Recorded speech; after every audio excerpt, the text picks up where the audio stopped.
Okay, so we are crazy rich. What are we looking at? Crossbow. I want to do it. Okay, I'll see if I can do this. Somebody had said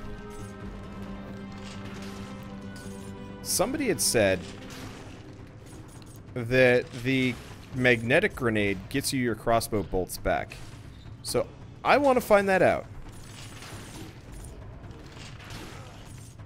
I really don't like the crossbow. I feel like you should be able to shoot and run in this game.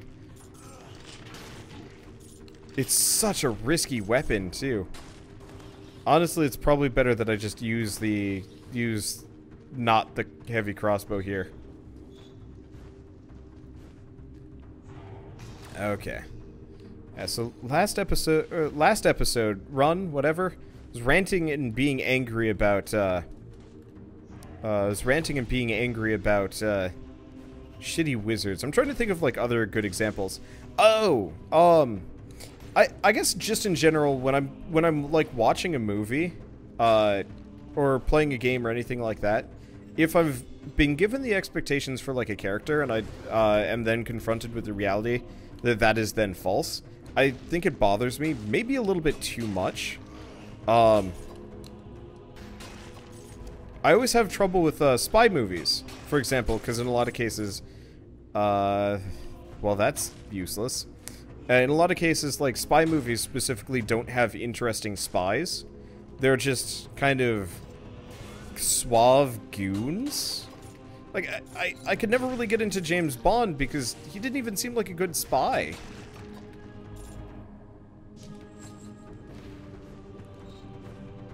Like, 90% of the time, he just seemed kind of like some dude that I guess could shoot people. And at that point, I might as well go watch Jason Bourne. Like, honestly, I don't even know if the Bourne movies were that good, but they at least played up Bourne to be this, like, relatively competent dude, and they generally succeeded at that part, which is refreshing.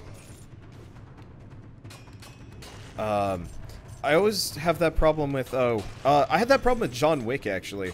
That John Wick was supposed to be this, like, great assassin and, like, stuff like that. And, like, one or two times, like, he totally, like, did get surprised and, like, his foes got the jump on him and stuff like that. But there were a number of other cases where, like, he just goofed up stupid. And I was like, why? What are you doing? I'm just gonna put all points into health from now on. It almost seems like the best option, considering how often we get everything else. Alright, let's see if an oil grenade does anything. Well, I guess the answer is no, because we don't have any fire to ignite it. Can I open up a cursed chest? No. They're so useless. Doctor Strange. Oh! You know what? I'll go... Okay, so, I'm gonna go back to the wizard topic. Doctor Strange was actually a magic... it was a movie about magic that had good... relatively good magic in it. Oh, come on. Okay, instead of the oil grenade, let's grab the magnetic grenade. Let's grab the nutcracker instead of the assassin's dagger. I like the assassin's dagger, but it's just not that useful right now. Yeah, I don't do cursed chest, because the curse just gets you killed. It's not even fun. Let's see, if I've seen The Mechanic, it's a good spy movie. No, I haven't. You know what spy movie I actually really enjoyed? I really enjoyed The Man from U.N.C.L.E. I thought that was an absolutely, I mean, admittedly it was more of a comedy, but I thought that the spies were relatively well done. And they handled the whole, like, spy business rather well. Avatar movie Best Magic, har. Actually, the original Avatar The Last Bender definitely had, like, a good setup for people with powers.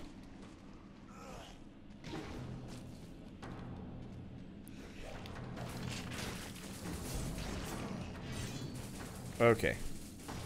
Huh. Just gonna let that happen. What's up with the grinder? Oh, enemies burn when they die. That's not as useful. Be great if it poisoned enemies. Okay, I gotta test. Nope. Test? Nope. Shit. I gotta hit something with an arrow. Well, It might not be able to do this without a, might not be able to do this without a...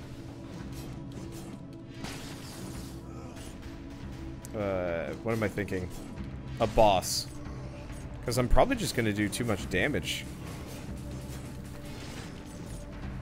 Which is a shame, but that's okay. What about the Illusionist or the Prestige? That's not... Well... So the problem with the Illusionist and the Prestige is those are not... I'm talking about, like, legit wizardry. There are... Those would probably be good examples, but, like... I feel like the act of watching one of those would almost disappoint me, because I'm like, but real wizards... Ow.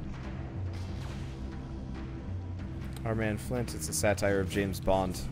I'm sure that there's some pretty damn good ones. I just haven't seen them. I always, like I said, I always find myself disappointed with, you know, James Bond, because he's supposed to be this, like, specialist, and half the time he just gets outmaneuvered completely. By usually some, like, random dude, and it's just like, what? And he only saves the day because question mark? I don't know. Maybe I haven't seen enough, Bond movies to, like, get the full appreciation. I liked the ones that were, like, campy and dumb back in the 90s. Like, oh, what was the one with Jaws as the freaking villain? Because that one was hilarious-dumb. And in a rather good way. Okay.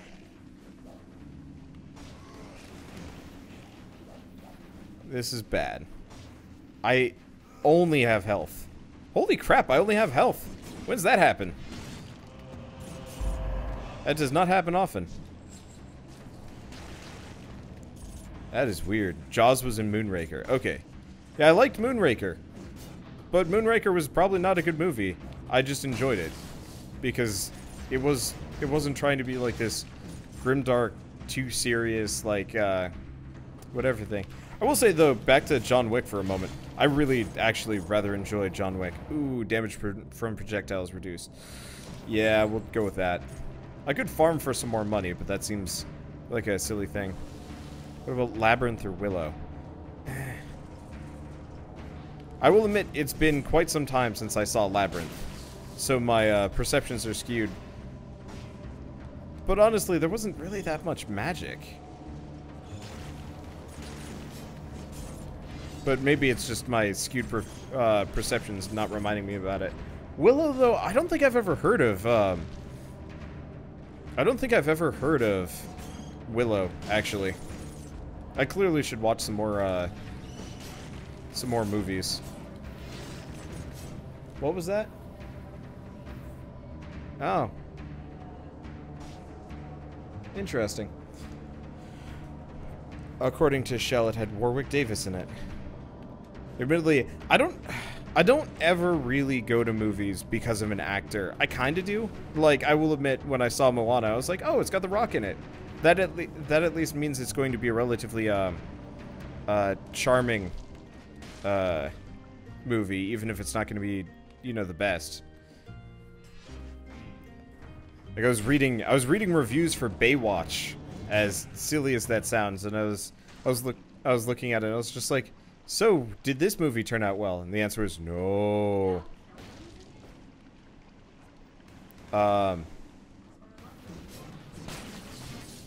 Okay, Shell, you literally are not audible.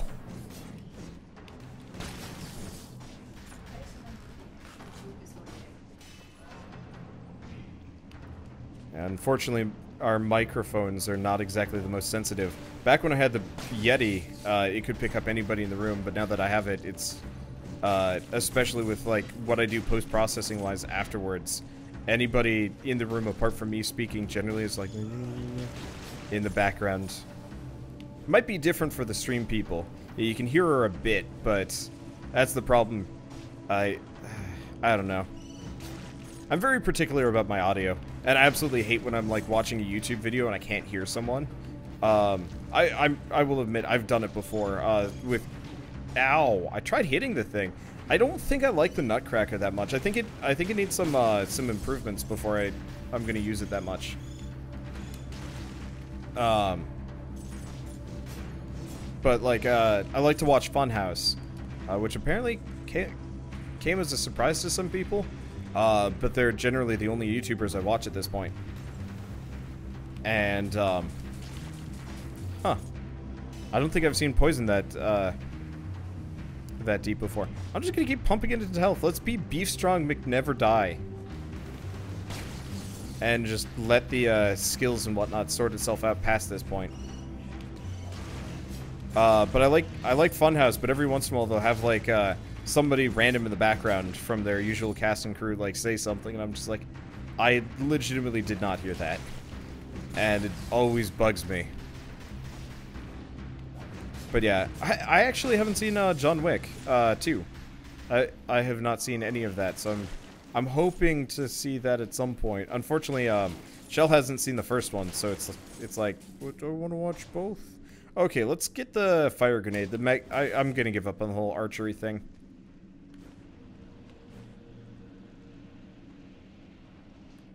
I guess I'll get Frost Blast instead of the crossbow. It at least has uses.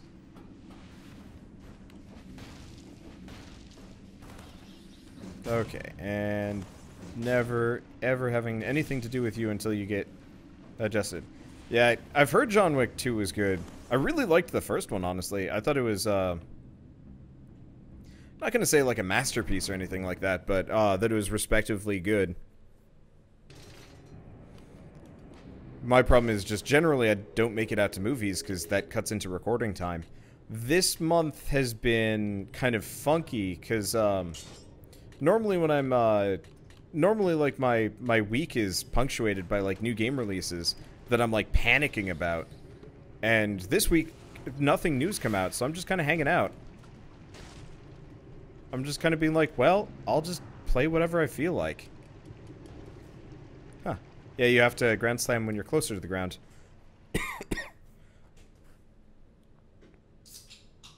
But, I don't know. At this point, I'm just kind of rambling about random junk. I hit this point with every roguelike. Which is, after a certain point, you're like, well, what else do I... What do I even talk about after a little while? Yeah, I think I'll use the Nutcracker when they add more, like, melee boosters. This game really needs, like, a Binding of Isaac or Binding of Isaac, Wizard of Legend, Risk of Rain style upgrade system.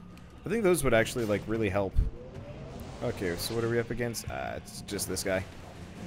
If it's just this guy, kind of no big deal.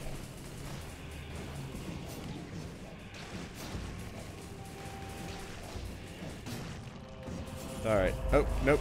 I forgot we still got its biters. Okay, and sure, it's a straight upgrade. Now I drop bombs when I roll. There we go. Jeez, these things are jumpy. I'm really liking the Bomberman build here. We did it with the last run, and it actually worked out really well. I was not expecting the boss to go down as much, but especially with projectile damage reduction, we should have no problems with it. Let's see. Anything else around here? Nope. Let's see. Will I do more D&D after Grave of Man is done? I mean, that's a campaign that's probably going to last the whole year, if not longer. Wow, those roll-based bombs are complete garbage. Did 45 damage. That's like nothing. It's like half an attack, if even. What was that? Oh, one of the bombs going off. I forgot. I'm like rolling left and right here. I don't actually know if rolling improves my movement speed. At this point, I just do it out of pure habit.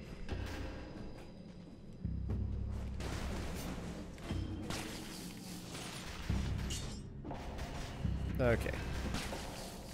Just staying away.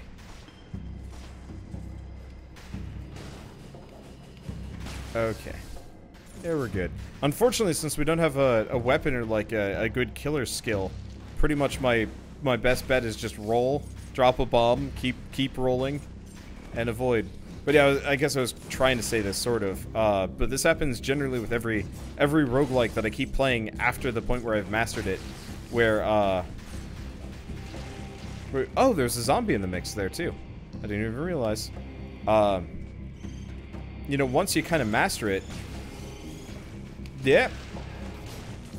Once you kind of master it, it's just like, man, what do you even talk about? And the answer is everything else. It's not a bad thing necessarily. Ooh, Ivy Grenade. Please have like a bonus on... No. Well, I'll probably do it instead of the Cluster Bomb. Because does about the same amount of damage, give or take. Okay. Let's just keep going through. Do you have anything useful? Well, okay. I gotta test this. And extra damage on a burning target. Collect cells and gold? Nah. Okay, so let's see if the oil grenade has been improved.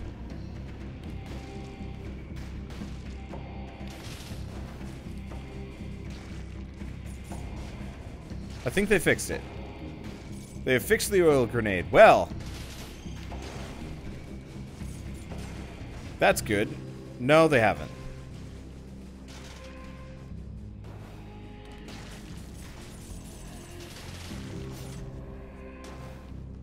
Oh, there's a thing here. Awesome.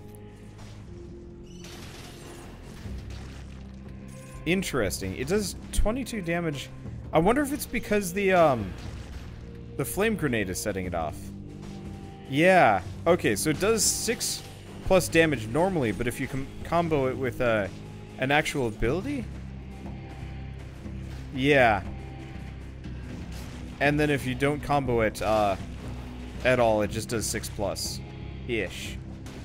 It's like really disappointing. They need to fix that. They need to fix that quick.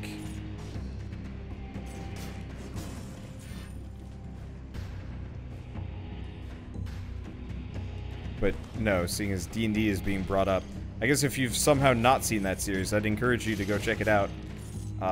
Super fun. Oh. Oh, hi. Extra damage on a burning target? Hell yeah. Alright. Well, let's give this a go. I don't have a good weapon for this, but still. Okay, but, let's see. Yeesh, that's not a whole lot of enemies.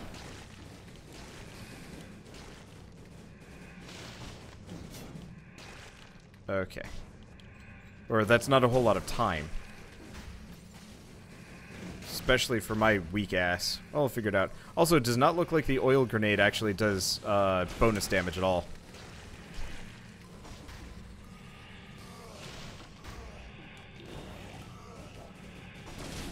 Ah. Dodge too late. Oh, that's fine. Okay. But yeah, seeing as I'm being asked if I will do more D&D. Yeah, probably. Honestly, running a D&D campaign as a series on my channel is always kind of one of those where, like, I always wanted to do it. And I tried doing it with my little brother. And it was, like, hella fun. But there's certain types of things that, like, I will just kind of check out on. And, like, heavy lore and story, I generally just kind of blank after a while. And so we tried it, and eventually I was just like, I don't think I can put this on YouTube or even stream it or anything like that, so it just kind of became a fun thing and then petered out.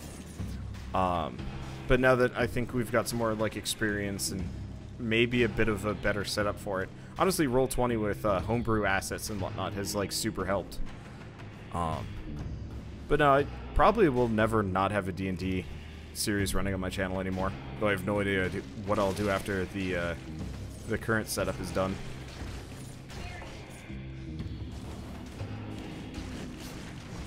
Okay. In all seriousness, Shell, they hear like ease from you. Okay. What do we got here? Nah. These little dumb things. Okay. Do we want it? Okay, 24 damage and 50 damage a second versus 26 damage. No, I'm not gonna do this. I'm not gonna... Yeah. That's annoying. Oh, there's multiple of them. Yeah, one problem I'm having with the Skullcracker is if an enemy's too close to you, you actually don't hit it. It only hits within an arc in front of you, which is kind of annoying. Okay, so there's that guy. Boo Boo don't care. Apparently the way that guy's supposed to work is he's supposed to tell you about the Metroidvania runes at the beginning of the level, but since I already had them... Ow. Come on!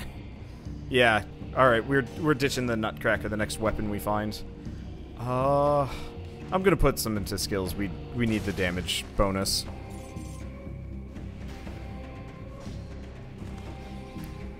Okay. Do we have anything else over here? Or is this the, This is just the exit. I really wish they'd actually put the teleporter directly next to the exit. Okay, but yeah, let's go here. Let's see, do I have suggestions for anyone looking to get into D&D? Honestly, if you got friends, they'll probably be more than willing to join you on it. If you don't have friends that are willing to play D&D, that bit's a bit harder. But not impossible. The nice part is, like, with Dungeons & Dragons, all you really need is, like, kind of the barest of setups. And you can still play. Hell, all you need is just a bunch of people on Skype, and you can have a full proper setup that everybody should reliably be able to work with. So specifically, Roll20 is the site that I have been using for our campaign. Torch. This is probably a terrible idea. I'm doing it anyway. We got a lot of extra HP, so... I really wish the bonus damage would actually apply to literally every ability. Shame. But yeah, nice thing about Roll20 is you can actually just meet up with people. There, they've got like looking for group pages and stuff like that. So even if you don't have friends to like normally play with, hey, there are a bunch there. And nice other thing is Wizards of the Coast puts out these really nice adventure modules. So it's like pre-made campaigns. I'm trying to remember the most... I'd say it's the most popular one, but really it's just the one that showed up in Adventure Zone. Something of the Lost Mines of... I don't know. It wasn't Phandalin, but it was close. Phandalin was the town. But I think that one even comes with the like starter set if you've never played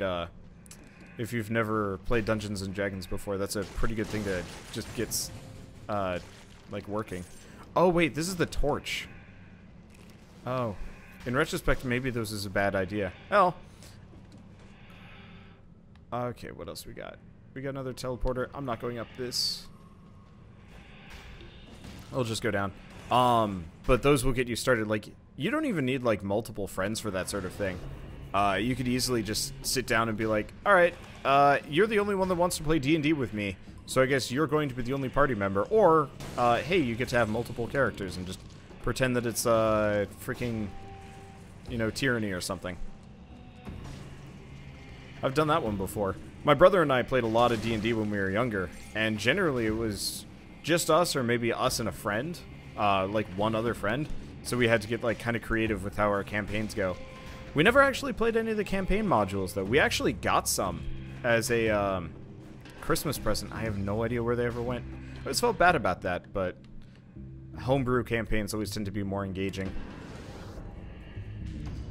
Let's see. What is my favorite game? Probably Hollow Knight. I'm really stoked about the Hollow Knight expansion coming out in a couple of weeks. That'll be fun. Old West and Star Wars D&D are really fun. Yeah, they are. I've never gotten the chance to play the new version of Star Wars D&D, but I've heard it's quite good. And I'd like to actually give that a go. Might do that after. We'll see. Unfortunately, I don't know if any of the new mechanics have been ported over, if it's still closer to like 3.5. I'd have to take a look at it. Okay, freeze you. Beat you in the butt. with fire, and then freeze him. Wait until that shield goes down.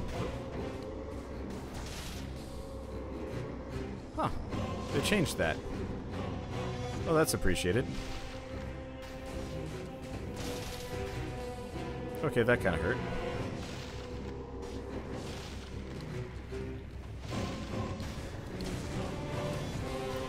Okay. I'm not used to fighting this guy with, I'm